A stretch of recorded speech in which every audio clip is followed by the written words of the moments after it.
എല്ലാം കണ്ടല്ലോ നീ. ഇതൊക്കെ എവിടുത്തെ പ്രശ്നം? ഇതെന്ത് തരം രോഗ? ഇങ്ങനെയൊക്കെ ചെയ്യുന്നതുകൊണ്ട് സത്യത്തിൽ എന്താ ഉദ്ദേശിക്കുന്നത്? നിനക്ക് എന്റെ ഗൗരവം മനസ്സിലായ? ഞാൻ നിനക്ക് ആ പ്രസാദമൊക്കെ എടുത്തു തരാം. അയ്യോ, എന്റെ ബാഗ് എന്ത് ചെയ്യേ? അതിലാ പ്രസാദമൊക്കെ ഇരിക്കുന്ന ബാഗ്. ഉയ്യോ, എന്റെ അമ്മച്ചി.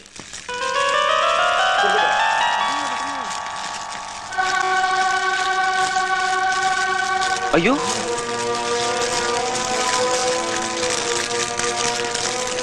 ശബരിമല ശാസ്താവാണ്, ഹരിഹര സുതനാണ് സത്യം. ഇത് ചെയ്തവനെ ഞാൻ പൂട്ടും. മണിച്ചിത്ര പൂട്ടിട്ട് ഞാൻ പൂട്ടും.